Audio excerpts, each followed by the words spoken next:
This Sunday, Palm Sunday, is the time for remembering Jesus' entry into Jerusalem for the last week of his life. It's the official beginning of what we now call Holy Week. We all know how the Palm Sunday story went. Jesus entered the city on the back of a donkey. People spread their cloaks on the road in front of him, and people were waving palm branches along the parade route. What we may not know or fully understand was that there was a second, more significant procession entering the city from its opposite side. Two basins of water also figure prominently in Holy Week. So this Sunday we'll be talking about these two parades and these two basins. And the common denominator between these Holy Week stories is choice. We make choices. So a good question for Holy Week is, which parade do you choose? And which basin do you choose?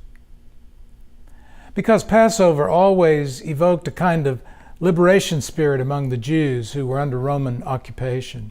The Roman soldiers always went there during Passover to keep the peace. This came in the form of a show of loud, brassy, grandiose strength meant to intimidate and remind all who witnessed it who was really in charge.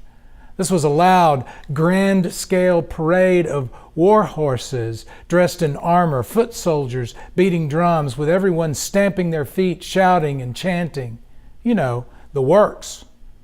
Biblical scholars agree that Jesus intentionally timed his own entrance into Jerusalem to coincide with this Roman spectacle.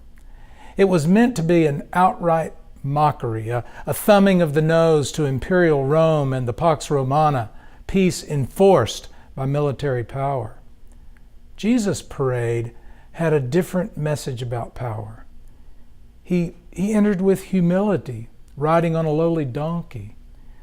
His message was that the kingdom of God is very different from the kingdom of Rome.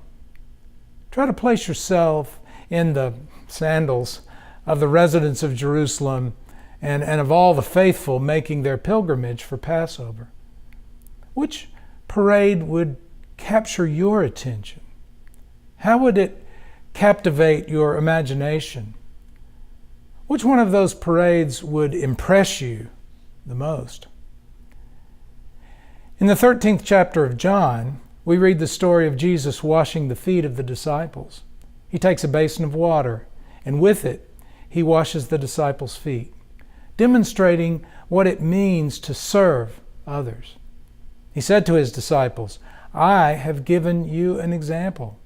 As I have washed your feet, so ought you wash one another's feet." It is the basin of service.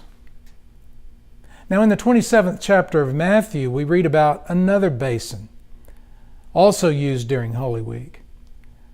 When the crowd demanded that Jesus be crucified, the governor, Pontius Pilate, took a basin of water and he washed his hands in front of the crowd, saying, "I am innocent of this man's blood. It's your problem." Two basins used within hours of each other.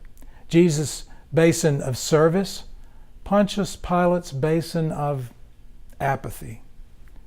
A good question for us to ask ourselves during Holy Week is, which basin do I most often choose? In mostly small ways, but sometimes in large ways, we make both of these decisions over and over again every day of our lives. And perhaps the question for Holy Week is, what do I choose most consistently in my life? The parade of Rome and all that it symbolizes, or the parade of Jesus and all that it means?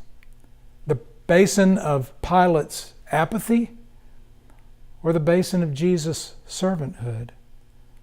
Nobody bats 1,000, of course. We all make mistakes, and we make choices that we come to regret.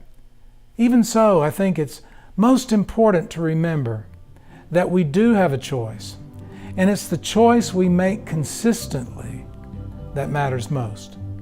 I look forward to exploring these questions with you this Sunday in our sanctuary worship.